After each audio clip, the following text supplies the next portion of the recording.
Madhuradhipaterakhilam madhuram. Madhuram, madhuram, madhuram, madhuram.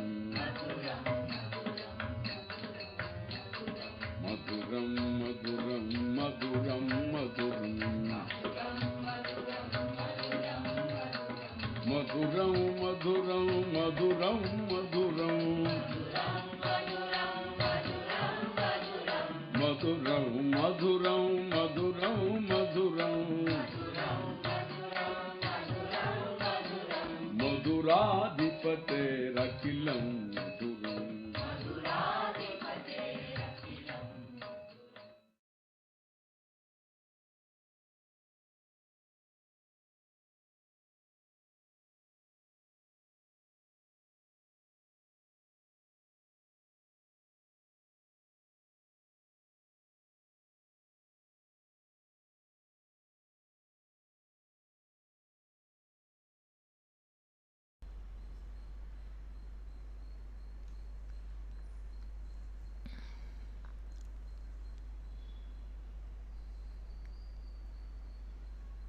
ॐ श्रुतिस्मृतिपुराणानाम् आलयं करुणालयं नमामि भगवत्पादं शङ्करं लोकशङ्करं शङ्करं शङ्कराचार्यं केशवं बादरायणं सूत्रभाष्यकृतौ वन्दे भगवन्तौ पुनः पुनः ईश्वरो गुरुरात्मेति मूर्तिभेदविभागिने व्योमवद्व्याप्तदेहाय दक्षिणामूर्तये नमः। ॐ गुकारस्त्वन्धकारो वै ऋकारस्तन्निवर्तकः अन्धकारनिरोधित्वात् गुरुरित्यभिधीयते।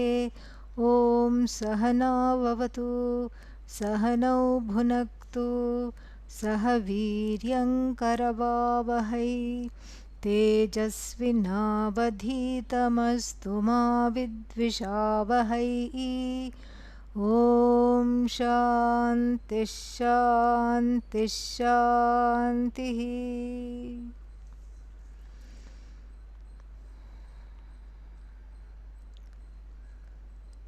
The joy that is connected to objects is really not different from the joy that is known as Swarupananda, the joy that is nothing but Brahman, the Swarupa, the nature of Brahman, which is the nature of oneself. This is where the whole discussion that we have been having is bringing us to this point, from where we can take off with this chapter. This is where we are coming. We are coming to this place because of the fact that there is this subject-object divide itself is a problem. The subject-object divide itself is a problem. Why? Because even though it is an important methodology, Atma, Anatma Prakriya, it's an important Prakriya in texts that where one begins studying Vedanta. We begin like this: Asmin Jagati, in this Jagat, Dvau hi Padarthau. There are only two things. Oh, thank God, only two things. What are they? Atma, Anatma. Now, two things. Atma, I, and then what else? Not I. Not I, not I, not I. Whatever I can see, then the next step in the teaching is whatever I can see, hear, objectify. Not I, not I, not I, not I, not I, not I. And you cover all the things that you can see around you, and then you come to your own body, not I, because you can see it. Mind, you can observe it, not I. Senses, not I. So, not I, not I, not I, not I, not I. And then what is the I? That which is left over is the I. And what is it that's left over? That awareness that everything is not I. The awareness that says, that is able to cognize the difference between the I and the not I. The I as the observer, Sakshi, and the not I as everything else. That one, that awareness alone is I. And that awareness, because of that, the presence of this awareness, everything is not I, not I, not I, not I, not I, not I, not I, not I, not I. I. So this is where we begin. And it is a good prakriya, because how else in Vedanta is the teacher going to communicate to the disciple that you are not one with everything that you think you are entangled with, connected with, embroiled in. You have nothing in common with everything that you objectify. This is very good, because this is how you get to this place of sakshita. Sakshita means the witness. Sakshitvam, sakshita, same thing. So you get to the status of discovering yourself not as someone who is burdened by the body, afflicted by the mind, and driven senseless by the senses, but you reconfigure yourself as the witness of the body, mind, senses, and of course everything else. This is the starting point. And like I said, without this understanding we cannot get anywhere. The anatma, which is everything that I can objectify, and atma, I, this is the next stage of the teaching, have nothing in common. One is Sakshi. Who is Sakshi? Anatma, correct? No, Atma.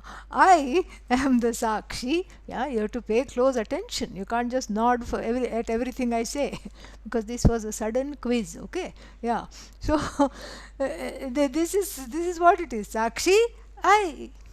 And everything else, let's be fancy and put it in Sanskrit. Sakshya, object of my perception.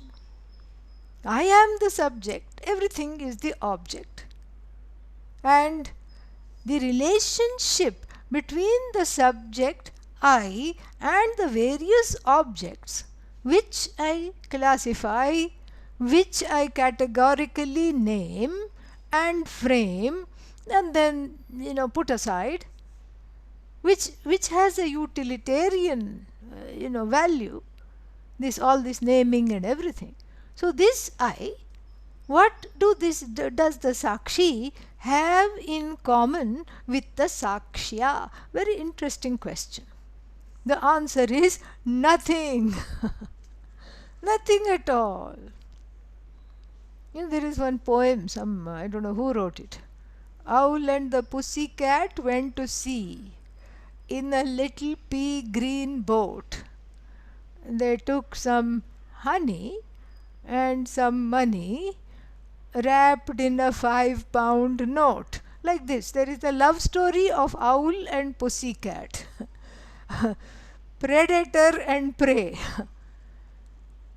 Prey means the one who is praying for its life. Okay, that's why it's called prey. And so this is the thing, the owl and the pussycat, what is there in common? One is a predator, the other is a prey, and here they are going away on a romantic moonlit night boat ride, and they decide to get married.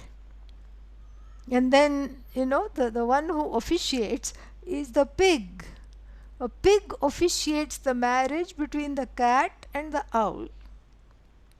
And then what?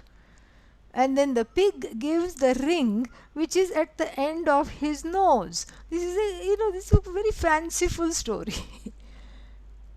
And we can smile and enjoy it because it is a children's poem, and maybe it has some metaphorical things that you can look into. You can enjoy it because of the fact that this is actually it is actually impossible.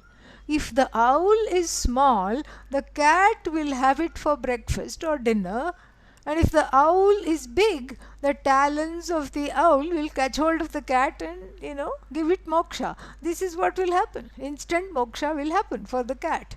So that is exactly the relationship between I, the Sakshi, and Sakshya, the objects of my perception. Because that which is the Sakshi is one, and that which is Sakshya many. Number one. Number two, that which is the Sakshi is infinite, that which is called Sakshya finite. Number three, that which is the Sakshi uncreated, that which is called Sakshya put together. And we know the rule of thumb, anything that is put together, what happens? Falls apart. This is observed loke in the world. Anything that you put together falls apart. If not now, a little bit later. Just wait for it. That's all. And what about the Sakshi? Uncreated. Therefore infinite, therefore unput together, therefore does not fall apart. Sakshya created, finite, falls apart, put together, therefore falls apart. Next one. I think we covered 3, so this should be number 4. Number 4. The dissimilarities between Sakshi and Sakshya. Sakshi, who is able to cognize itself. It's a self-cognizant being. The Sakshi, the witness, is a self-cognizant being. What do I mean by that? Meaning, if I ask you the question, which I like to do sometimes, are you here? What will you say? I don't know. Will you say that? No. Or will you say, I have to think about it. I'll get back to you tomorrow. No need to say that. The answer comes spontaneously. Yes, I am here. I am here. Unless, of course, if you are enjoying Swarupananda in the form of sleep in the class and you are not available. But if you are here, you will say, I am here. You don't have to ask the significant other. You don't have to go here and find out something. You don't need to look at your birth certificate to know that you exist.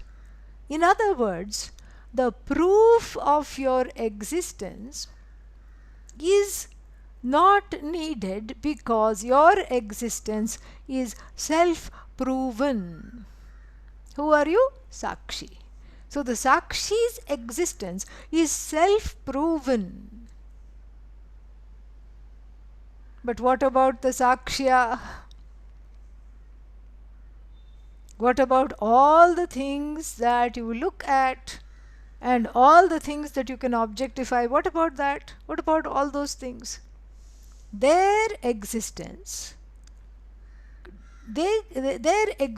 is not self-referential. Why? Because all those objects of witnessing, all those objects of perception, of your perception, depend on you to perceive them, to call them out. The chair doesn't say, come on, please have a seat. My name is Chair. How are you doing today? That would give you a fright if that happened. In a way, the Sakshi-Sakshya difference is very good even for the Vyavaharika, for the empirical reality. Otherwise, what would happen? You fill up your plate with a delicious ashram food, and then you are about to eat it. And the spoon says, "Too bad, I am very hungry. I was lying in a closet until we could get back together. The whole pandemic, I haven't eaten anything. This is my chance." So each time you scoop the spoon and fill it up, the plate and the spoon eat up your food. There is one poem. I don't know why I'm thinking of poetry. The plate ran away with the spoon. So it is possible in an alternate universe, in an alternative universe. If the Sakshya were, if all the objects of Sakshita, if the objects were self-referential, and if they could, if they had free will, and of course a human mind, the plate and the spoon would run away. They would do so many things. My headpiece, this microphone would say, "Who are you? Why should I keep on repeating what you are saying? Why should I amplify your thoughts? I have a few things to say about Vedanta also. I want to, I want to be a Vedanta teacher." It can say that. And the chair can say, "I am not putting up with you anymore. Go find somewhere else to sit." But thankfully that doesn't happen. And this underscores an important, a very crucial point. And what is this crucial point? That the Sakshya are jada. The objects of perception, jada. And Sakshi, Chetana. Chetana, sentient. Not only that, this is a little more involved. What does it mean that the Sakshi is Chetana?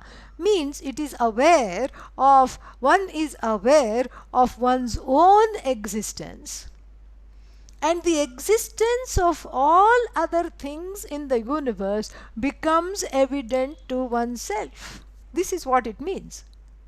And if the existence of everything in the universe becomes evident, then this is something which is very, very interesting. That means that I am the only self-existent thing in the universe.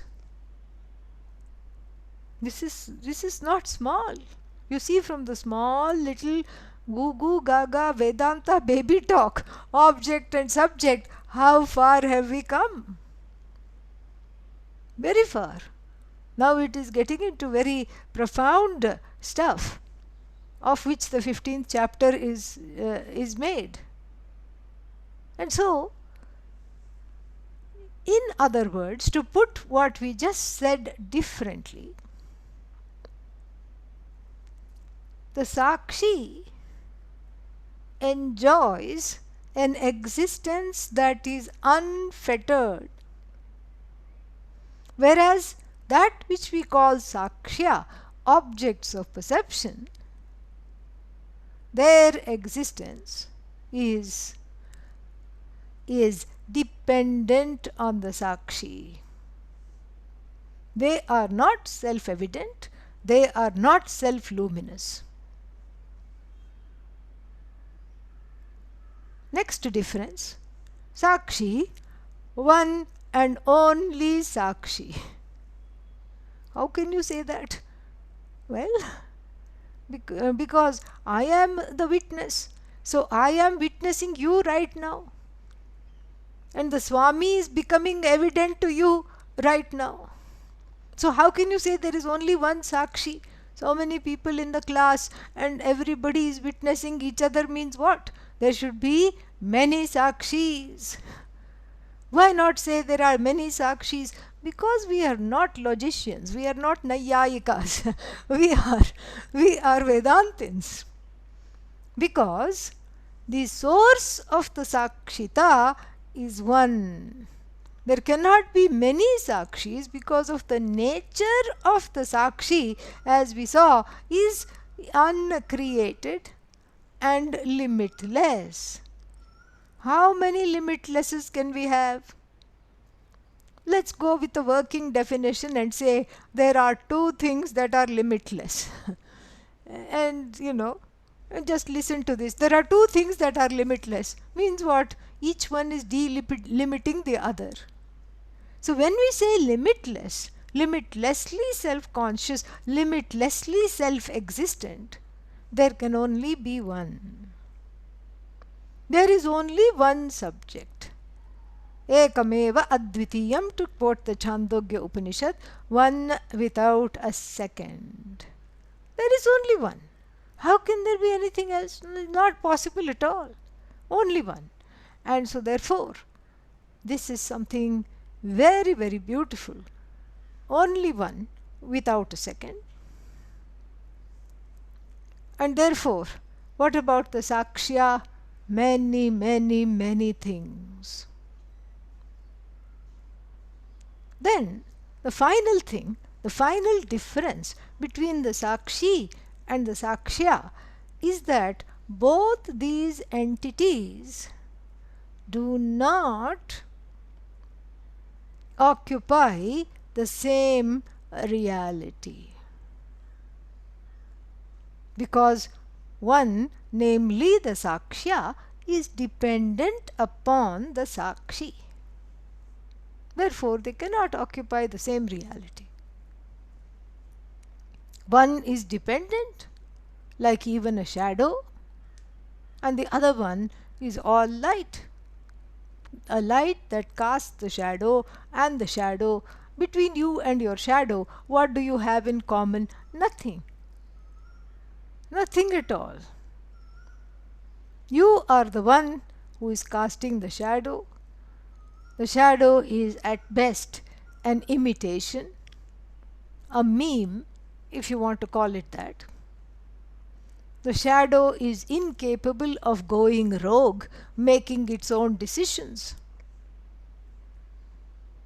And the shadow enjoys, in this example, enjoys a dependent reality vis-a-vis you. Similarly, the Sakshya is shadow-esque. The world of the Sakshya, the world of objects, completely shadow-esque. And then you are not dependent on any of the things in the universe. No, but I am dependent on my morning coffee. Without that, I can't even talk to people, much less, do anything. Well, it is as though the body may be dependent on the coffee, the mind may be dependent on the coffee, not you. Why? Kshut pipasa rahitam brahma. This Brahman, this Sakshi, the truth of this Sakshi, which is revealed as Brahman later on, is free of hunger and thirst, addictions, dependencies. And so, you do not enjoy a dependent reality. You are independent of everything. The Sakshya is not separate from you. This is the last point. The Sakshya is not separate from you, because the Sakshya, that which is an object of your perception, is what? is you. Is an extension of you, because we are talking of the whole scheme of things is limitless. Because when you say pot, the pot comes to light. When you say hat, cat, rat, mat, bat, all those things come to light. They are incapable of living or existing without you. And so therefore what? They are all extensions of you. You lend your existence and you lend your spurti. Spurti means sentience. And they shine in borrowed light. In fact, we sing this arati, we chant this arati every morning at the Gurukulam, in the puja. Na tatra suryo bhati na chandra tarakam, nema vidyuto bhanti kuto yam agnihi, tameva bhantam anubhati sarvam, tasya bhasa sarvamidam vibhati. Tameva bhantam anubhati sarvam. In the shine of the Sakshi, all other things come to light. They borrow the light of the Sakshi. Like in rural India, people believe in sharing. Even if you don't believe in sharing, they believe in sharing. And so what do? Like there'll be the house of a rich man, maybe the village chieftain or the village gunda, as the case may be, we don't know. Gunda means strong man. Okay. And so then that will be, at least before things were electrified, this was like a story of a decade or two ago. And so his house would be the only house that had electricity. And so what would people do? They would siphon off. They had enough knowledge to put a wire and take some to their little tenements, huts, little houses, little homes, whatever they lived in. And then they would borrow the electricity. So this is how, and nobody said anything. The man also knew it, but he was dependent on them for their votes to be elected the village chief again. So he also kept quiet, his family also kept quiet. When it got to be too much, like when the whole village was siphoning off, he would come and roar like a lion and then threaten to do all kinds of things. And then it would stop and then it would slowly start again. And so likewise, the world of the Sakshi, the Sakshi, the light of the Sakshi is the only light. Light means here sentience, awareness, consciousness, existence. And what kind of existence? Limitless existence, limitless awareness. And so this world of Satchit, existence and awareness of the Sakshi, is borrowed infinitely. Oh, the Sakshi must be getting very thin and emaciated. We need to give it a protein drink. No, since it is limitless. Numerous universes can siphon off the existence of the Sakshi without the Sakshi undergoing any change. And that Sakshi is you. And so what about Sakshya? Now it is your turn to say, what Sakshya? This is where we have to come. What Sakshya? I don't see any Sakshya. It's just like when you recognize the pot as clay. Where does the pot go? Pot gone. All you see is clay. Color of pot, color of clay, weight of pot, weight of clay. And what you see is a shape, a form, and a word with a meaning ascribed to it. This is pot iti. This is what you see. There is no pot. You can count the pots. 1 pot, 2 pot, 3 pot, 4 pot. Can you do the same thing with clay? 1 clay, 2 clay, 3 clay. If you do that, then please see me after class, okay? I need to have a talk with you. And so you can't really, when you understand the Sakshi, you cannot understand the Sakshi, really speaking, as anything other than the source of the universe. Tameva bhantam, that is its shine, and in its light everything comes to light. Therefore there is only one Sakshi. And how many Sakshyas? Let them be as many as they want. Doesn't matter, because this is what? This is Indian magic. 1 plus 1? 1. 1 plus 1 is 1 because the first 1 happens to be infinity. So infinity plus 1 is what? Infinity. That's why 1 plus 1 is 1. 1 plus 2? 1. 1 plus 100? 1. 1 plus 1000? 1. And so on and so on and so on. So this is something wonderful. Look at how far we have come. We made a difference between the subject, which is completely unlike the object.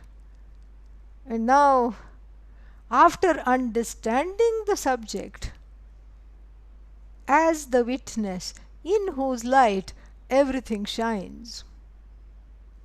And what is this everything? The everything is an extension of the subject. Now my question to you is, where, oh where are the objects? Where are the objects? Nowhere. Gone. Cognitively gone. You don't have to pick and remove each and everything. Cognitively, they are as good as not there. Subject is subject. Subject is not subject to becoming an object. This is where we start. And we end at the place. Subject is subject. Object is also subject. But subject is not object. So nice. And this, if this understanding one has grasped, then this chapter becomes very easy. Very easy to understand. Why? Because then we see that even though there is a prevalent myth, a very strong myth that passes off as reality. And what is that myth? The joy of Brahman is unsurpassed, untouched. It is unlike anything you have experienced. This we discussed earlier. It's unlike anything that you have experienced before, and it is this special joy which is never reduced to anything. And that's why we give it so many names. We call it bliss, we call it this, we call it that. But really, it's this special joy. It's nothing other than this wonderful special joy. And this special bliss, whatever you want to call it. And this is a terrible setup, because in this setup we have some, we have some problems in this setup. Because as soon as we think that this Brahman is some kind of a special experience, we are setting ourselves up for failure right at the outset. Because by nature, anything that I say is which we term as an experience has a starting point and an end point. And the starting point, meaning it has a beginning and it has an end. So by definition, what is it? Finite. It is finite. And what do I want? I want the infinite. I want the never-ending, everlasting joy. And I want to keep on experiencing it. This is silly. Because you are experiencing yourself all the time. This is what the question, are you here, reveals. This is what it reveals. If I ask you, are you here? Yes. Are you here? Yes. Are you here? Yes. How do you know? I know because I am experiencing myself being here. When? Now. And when you are here now, then that's what it is. You are always, you don't lack for experience. The I, the Atma is Anubhuti Swarupa, is of the nature of experience. You're not shy of experience, but that experience has to translate into knowledge. That's what it is. So if the limitless Brahman, which is the truth of yourself, also were an experience, then it would become finite. But what does the heart want? The heart wants the forever. Whether it's marriage, whether it's parenting, whether it is a job, whether it is some kind of a fulfillment, I want it to be for ever and ever and ever. This is what is, this is what is the problem of thinking that Brahman is also one more experience. Okay, if Brahman is not one more experience, and then what does that mean? The implications are very profound and really salient for our study. The implication is that if Brahman is not one more experience, then that means it is not one more object in the universe. There goes your excuse to not study Vedanta, because you cannot say, I don't have time for Brahman. Brahman is not competing for your time. Brahman is you. And Brahman is transcending space and time. And so this has to be assimilated fully. And the topic here of Vishayananda is to, Vishayananda means the joy derived from objects. That is the topic. And where is this topic coming? In a Vedanta text. The Panchadashi has one tika by one Ramakrishna. Tikakara of Panchadashi says that, right in the beginning, he says that, one can raise an objection. Why? Because all the time we are dinning into people's ears. What are we saying?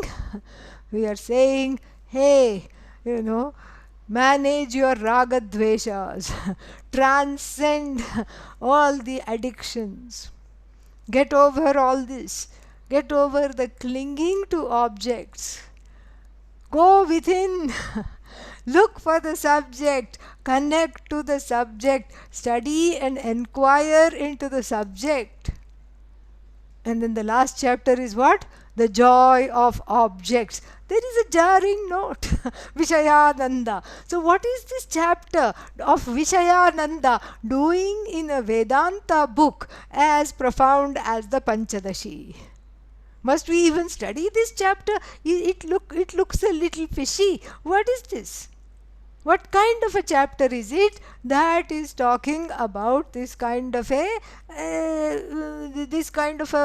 problem here? And so, what should we do? And the Tikakara says, well, this is a brilliant way of Swami Vidyaranya to show that the joy of objects is indeed the joy of the subject. And therefore the Panchadashi ends on a note of oneness, and also on a note of, kind of a intrigue, by highlighting the place of object joy. Really speaking, this chapter shows Swami Vidyaranya's compassion. The saint's compassion is clearly seen. It's so beautiful. Because this is where people are. Ice cream joy, brownie joy, orange juice joy, what else? Breakfast joy, buffet joy, and person joy, house joy, this joy, that joy. That is where people are. And people cannot grasp the concept of something called eternal. What is eternal? Eternal means something that hangs around in time for a long time, like an ingrown toenail. Eternally I am suffering from this pain, like a chronic backache. Eternally I have this pain, something problem with the discs. And so our concept of eternal is eminently time bound, primarily because we have no concept at all. It is not, eternity cannot be objectified, and neither are there examples of eternity that we can see or touch or talk about. The one that is looking for eternity happens to be eternal and happens to be eternally unaware of this fact because of Atma Ajnanam. And therefore, the joy of objects is a proof of Swami Vidyaranya's compassion to get to the level of where the people are at. And maybe they are seekers coming under a sense of great guilt.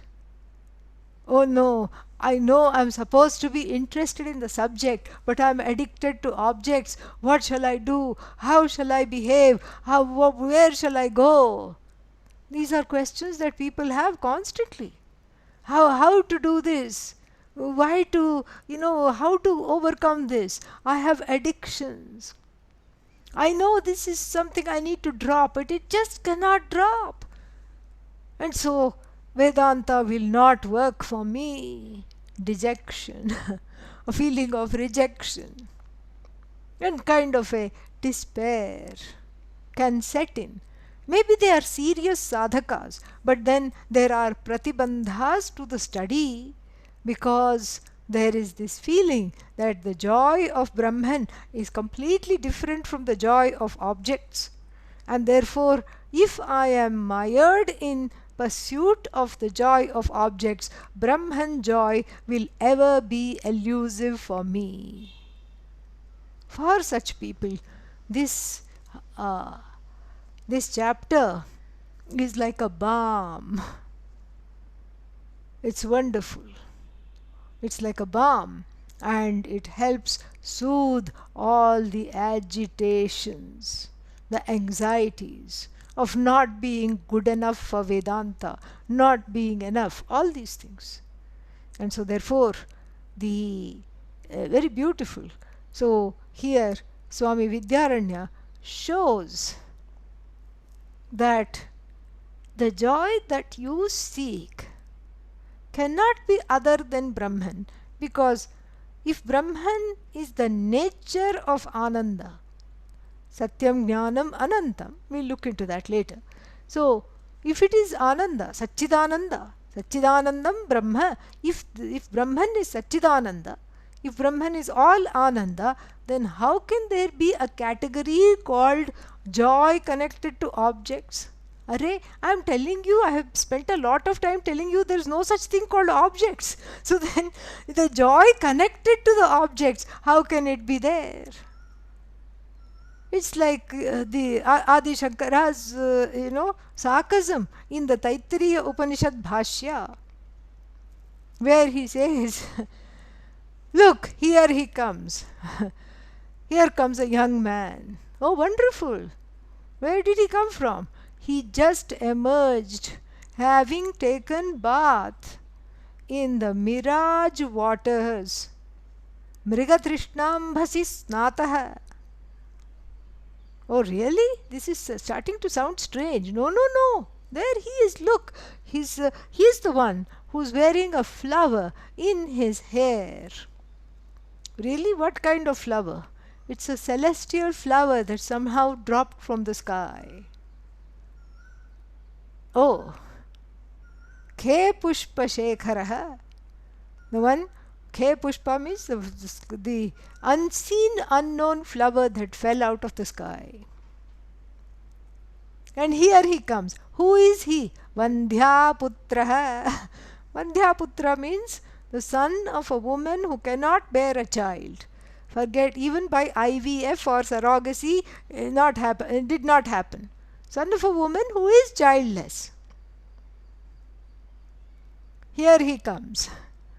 And then what? Are you done? No. I have to add one more detail about this wonderful young person. What is that? He's holding a bow made nicely crafted of the polished horns of a rabbit. Shashashringa Dhanurdharaha. This is what it is. So, first, the person himself is not there. The person is an impossibility.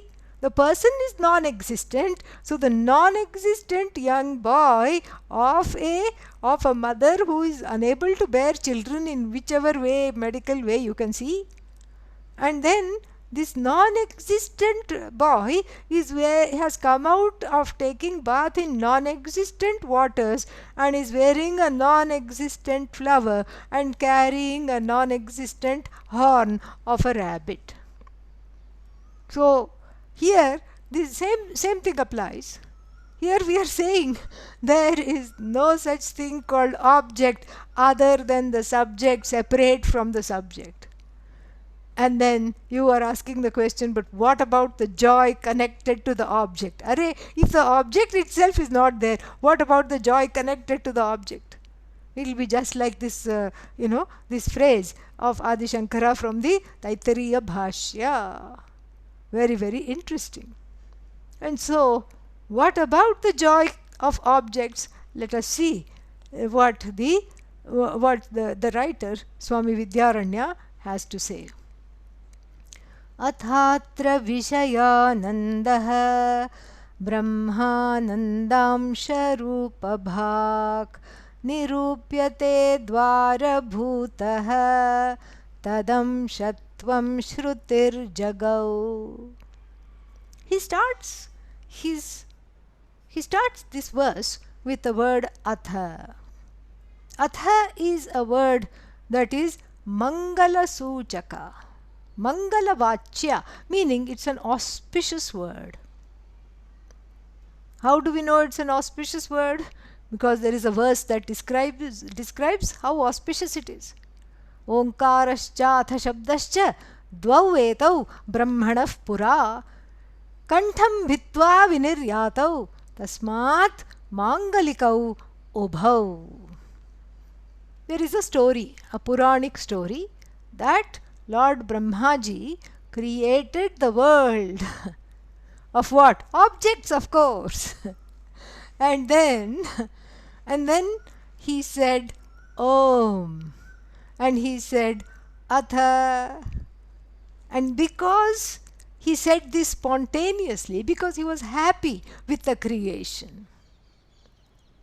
And the creation does not stand in the way of our gaining this knowledge. That is why it is Mangala. The creation, if you Ishwarize the creation is all Ishvara, and then if you understand the creation of Ishvara, the whole Jagat, starting with your own body, mind, sense complex, becomes worshipful. Whole Jagat becomes worshipful. And if this is the understanding, then the creation is Mangalam. But of course the people did not have this kind of a maturity. Therefore, the creation is seen as a source of sorrow, strife, samsara, because the Ishvara Srishti and Jiva Srishti are all mixed up. The Ishvara's creation, Ishvara's manifestation is seen by the Jiva, filtered by one's own anxieties, preferences, prejudices, and all kinds of things. And so, therefore what? The creation looks very different. Brahmaji might have said Om, Atha. You certainly don't feel like saying Atha or Om, because you feel alienated. You don't feel like saying Om because you don't feel at home with yourself. When you feel at home with yourself, you will say Om all the time. Therefore, Lord Brahmaji is not worshipped anywhere in India because of this. You created this misery. You have given us all these things. He went to Rajasthan and finally sat there in Pushkar. There is only one temple of Lord Brahmaji. And then he thought, I'll move to Thailand, where Thailand, at every street corner, there is Lord Brahmaji, little like what they call it, spirit house, a little shrine for Lord Brahmaji is there at every intersection, because he presides over creation. That means wherever he is, Lord Yama cannot come. So at difficult intersections they put this little icon of Lord Brahmaji. Very clever. The Thai people are very devout and clever. Because when the creation is there, then Lord Yama has no entry. That is the belief. So atha mangalavachya, mangalam. So here we are talking about Ananda, which is the whole point of Vedanta study. And finally we are getting here in the last chapter, Atha. So Atha. So that is the first meaning. And then the second meaning is a local meaning, now. Hereafter. Hereafter what? Hereafter discussing all these things, various chapters, various topics, various subtopics, various contentions. After having made short shrift of all these things, now we are going to study or inquire into the joy of objects. Atha, now, atra. Atra means what?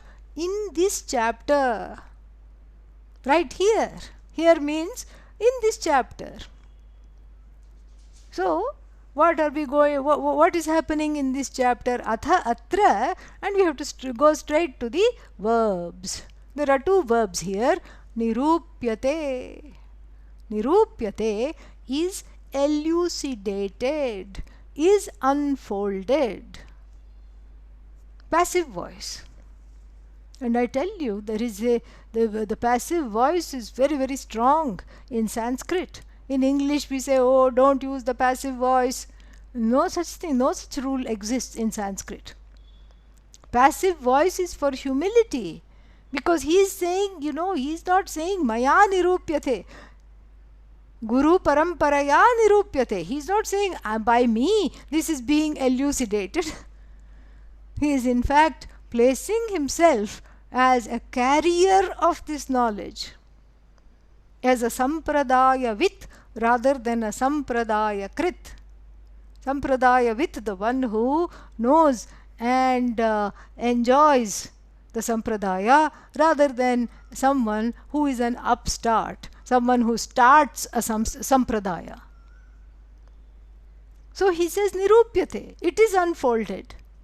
By whom? By the tradition, by the lineage. It is unfolded. I am just a little amplifying microphone. I am a scribe and I am just writing. And why are you a scribe? Because this knowledge is ascribed to, starting with Lord Shiva. I am just a little scribe. Nirupyate. What is nirupyate? What is being unfolded and elucidated and talked about? Vishayanandaha nirupyate. Vishayananda, the joy connected to objects, is being unfolded. See how simple Sanskrit is. So easy. So, Vishayanandaha nirupyate. Okay. So, this Vishayananda, this joy connected to object, Vishayanam anandaha. And the word Vishaya, a case in point, the derivation of Vishaya comes from the root verb see, not S-E-E-C in English, see in Sanskrit. See. What is that? I think fifth conjugation. Sinoti, sinutaha, sinvanti. That see. Sinoti, sinitaha, sinvanti. Something like that. Sinoti, sinitaha, sinvanti. And so, what does it mean? To bind. See, to bind. And then this sinoti, you add a upasarga. Upasarga means prefix. And when you add a prefix, visheshena, in a very special way, it binds. Vishinoti, badhnati, iti Vishayah.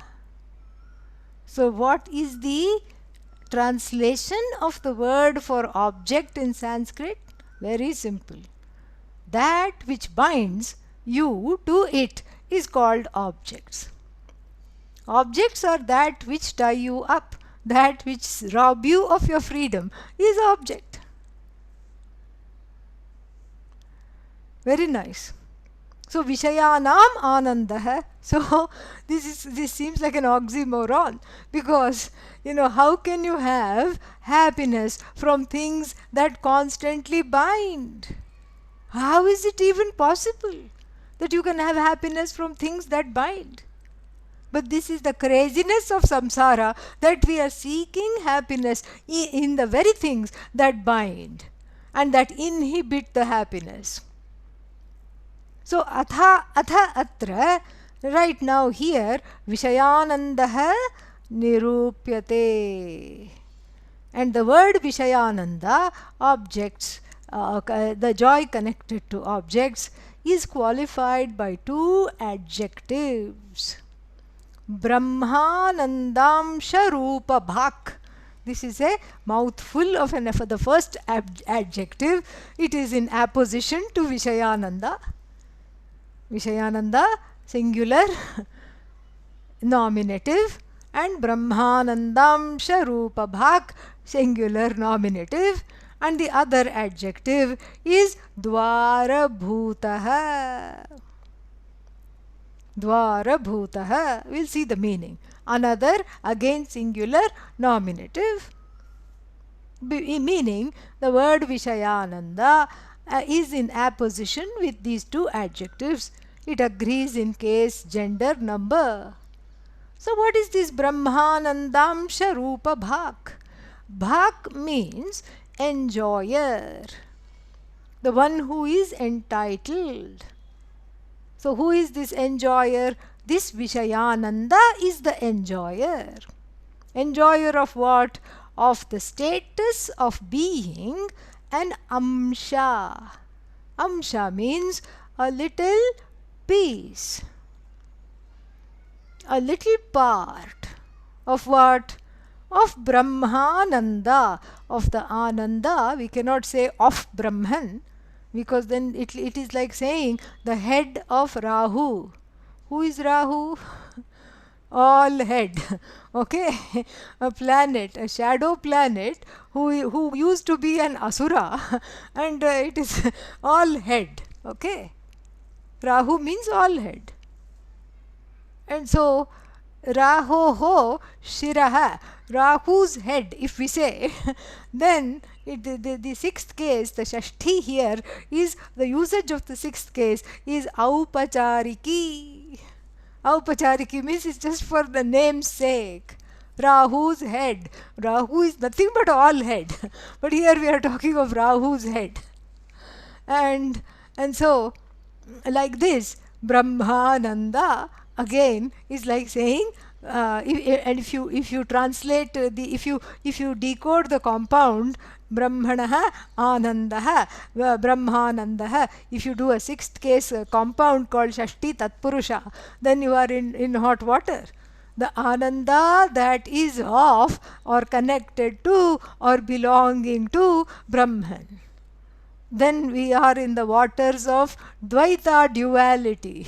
There is Brahman, and then Brahman is catching hold of its Ananda. It's because the word Brahman is neuter. So Brahman is catching hold of it and not giving it to you because it's very afraid of being divested of this Ananda, sleeps with the Ananda firmly under the pillow so that nobody will take it away. Wrong. Brahman, which is Ananda. So this Brahman, which is nothing but Ananda, and so even if we are constrained to say Ananda of Brahman for the sake of decoding the words in this verse, we have to be very careful to see that this is just for name's sake alone. This is just for the sake of exercise. So atra Vishayananda. So this Vishayananda that we are going to inquire into is entitled to be the enjoyer of Brahmananda alone in a small way. Because there is another small contradiction, as though contradiction here. You know what? Because when you say Brahmanandah, Brahmanah Anandah, Brahmanandah, Brahman's Ananda, and Tasya Amshah, Brahmanandasya Amshah, meaning the first as though contradiction is saying Brahman's joy, and then a part of Brahman's, a part of the joy of Brahman. This is so, difficult. Why? Because how many parts does Brahman have? Please tell me. We have been studying Vedanta for so long, we should know the answer. And what is the answer? No parts at all. Partless Brahman. No parts. We've been talking about this. Akhanda, no parts. And so if it is partless, then first of all, if it is partless, then if it is the only thing, it cannot have a joy attached to it or belonging to it, and then you are cutting up that joy into pieces, that ananda into pieces, and then you're saying that Vishayananda is a little piece of Brahmananda. That's why this has to be looked into.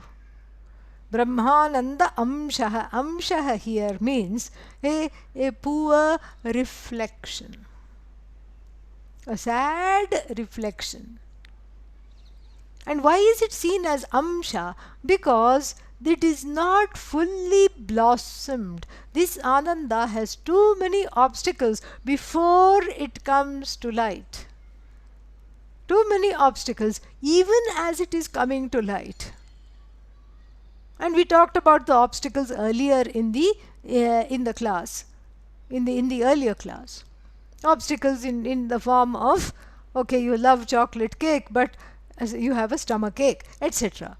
So the inhibitions are too many. Pratibandhas being too many, the Ananda of Brahman, first of all, cannot be enjoyed, because the very attempt to enjoy the Ananda of Brahman leads one to try to make something which into an experience which it is not. And so when you try to make this Ananda into an experience, you will get a small little piece of it. That's all. And that's what is there. So Brahmananda Amshasya Rupa Bhak, Swarupa Bhak. So this Vishayananda can only be understood, he says here in this context, the joy derived from objects is but a pale reflection of the joy of Brahman, a faint reflection of the joy that is Brahman. Why? Because all objects are Brahman, but Brahman is not any object. And in enjoying an object, you split that consciousness, which is you, undergoes a threefold split at the very least. There is a status called enjoyer, then there is something that is enjoyed, bhoga, bhogya, and then bhoga yatana, the means of enjoyment. So already the undivided whole, in order to experience something called Vishayananda, the joy connect to objects, has to as though morph into three, at least three things, three statuses. And then if you are the enjoyer, you are limited from being that which is the object of enjoyment, and then you are also limited by not being the mode of enjoyment, if you identify as the enjoyer. And so like this, the Vishayananda is a pale, sad, pathetic and an excuse of a reflection, a shadow of Brahmananda. And this is given, this is, what should I say, aversion therapy. There is something called aversion therapy that, these habitual offenders undergo. When they are incarcerated, this is part of the rehab, and then they undergo this aversion therapy. Let's say they have some kind of an addiction, and then so that addictive substance is shown, and then what happens, and then they start getting excited when that the picture of the what they are addicted to is shown. And as soon as they are getting excited, some horrible things are shown, like a garbage truck, spilling all the garbage on the freeway, or some dirty things, sewage and all these things are shown. The idea is, because of that association, there is a vairagya created, because because you see something disgusting along with your object of your raga, you see something disgusting, so that raga is shocked out of you. This is called aversion therapy. It works in Vedanta also, because here this object of addiction for you, which is Vishayananda, this our Swami Vidyaranya is saying, this Vishayananda is just a sad shadow of Brahmananda, a sad shadow, because you are addicted to it. And so we should tell you that what you are after is so finite, pathetic, binding, because that's the meaning of the word Vishaya, is that which binds. It's binding, it's finite, it's pathetic. It's a pathetic excuse of what you can discover yourself to be if only you studied Vedanta. If only you stopped hankering after all these things, and then studied Vedanta. So it works like an aversion therapy. So the first adjective is to Vishayananda is Brahmanandamsha Rupa Bhak. It is but a sad, sorry reflection of Brahman, which is all joy. And then the second adjective is Dwara Bhutaha. Dwara Bhutaha. So then, but I can't give up this addiction. It is okay. We can work with this addiction. Really? You can work with my addiction to objects? Yes, absolutely, we can work with your addiction to objects. We can Vedantify that addiction to objects. How? Well, we can see it as a doorway. Dwara bhutaha Vishayanandaha. Dwara means doorway, a gateway. We can see it as a doorway for what? Brahmananda, which was already mentioned. It is a doorway of the former, which is Brahmananda here. Not former, doorway of that which came before this, which is the adjective that came before this, is Brahmananda. Because you have to start somewhere. If you want to enter the building called Satchidananda, which is moksha, cognitively of course, because you are never away from it. If you want to enter this, then what do? If you want to enter this thing called, this, what is that? This doorway, this building called moksha, the temple called moksha you want to enter, then you have to craft the doorway. The addiction to the joy derived from objects can be converted into a door through which you can enter the subject matter and the inquiry into Brahmananda. How beautiful! It is but a doorway. Why? Because there is a, there is a whole trajectory of this joy. This joy that you derive from Ananda, the chocolate Ananda is nothing but Brahmananda. Brahmananda is not chocolate Ananda. This is what has to be understood. So chocolate joy is Brahmananda.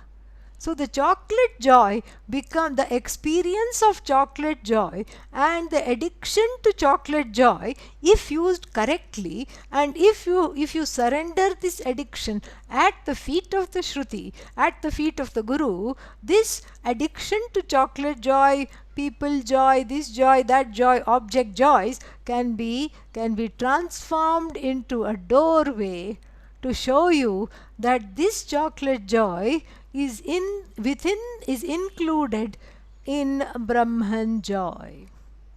This chocolate joy and Brahmananda are not different. It's the same joy, but here you are having a shadow of an experience, because you have become an experience hog, an experience hunter. And when you drop this hunting, when you drop this catch and kill mentality, to gain things in the universe, when you cognitively drop this mentality to hunt for some joy, then you discover yourself. With the help of the Shruti, you discover that to be yourself alone. That joy of Brahman is you. And therefore, this is something which is so wonderful. So what does this mean? This means that there is no need to feel bad that one is hooked to objects. That hook can actually be turned in the right hands of the Shruti and the teacher into a doorway to understanding oneself as Ananda. This is what is mentioned. And just so that you are not left thinking that he is making all this up from thin air, because this is a very big pratigya. Pratigya means a thesis statement. This is what is going to be unfolded in the next 34 verses or whatever it is. It's a very big statement. And so this statement, he doesn't want you to think that he has come up with it from thin air. Therefore he says, Tat tasya amshatvam shrutihi jagau. Shruti talks about this Vishayananda, the objects connected, the joy connected to objects, as being a small, sorry, sad, pale reflection of Brahmananda. I am not talking about it. Shrutihi jagau. What is this jagau? Ga, stutau. The root verb is ga. Ga means to praise. So the Shruti praises jagau, third conjugation. So there is this duplication. Ga ga, ga ga, and then the ga becomes ja, ja ga, and then the, what is that? It is the remote past. Jagau. The Shruti had said earlier. The Shruti has said a long time ago that, the Shruti elucidates and praises this Brahmananda and talks about Vishayananda as but a pale ghost of Brahmananda. This is what is the very beautiful first verse, and a lot of things to think about. So first of all, there is the duality has been resolved between Vishayananda and Brahmananda. The joy of objects and the joy of subjects. The joy of object is nothing but the joy of subjects. It is included. Your experiences of joy are included in the ken of Brahman joy. There is no difference. There is only one joy. And the Shruti says that whatever you experience because of various reasons that we have talked about is but a pale reflection of this joy that is already you. Which Shruti says that? Where is it said? That is talked about in the second verse. Eshosya paramanandah yokhandaikarasaatmakah. Eshosya paramanandah yokhandaikarasaatmakah. Anyani bhutanyetasya matramevopabhunjate. अन्यानि भूतान्येतस्य मात्रामेवोपभुञ्जते. We'll see this in the next class. ॐ पूर्णमदः पूर्णमिदं पूर्णात् पूर्णमुदच्यते पूर्णस्य पूर्णमादाय पूर्णमेवावशिष्यते. ॐ शान्तिः शान्तिः शान्तिः. हरिः ॐ श्रीगुरुभ्यो नमः. हरिः ॐ. Thank you.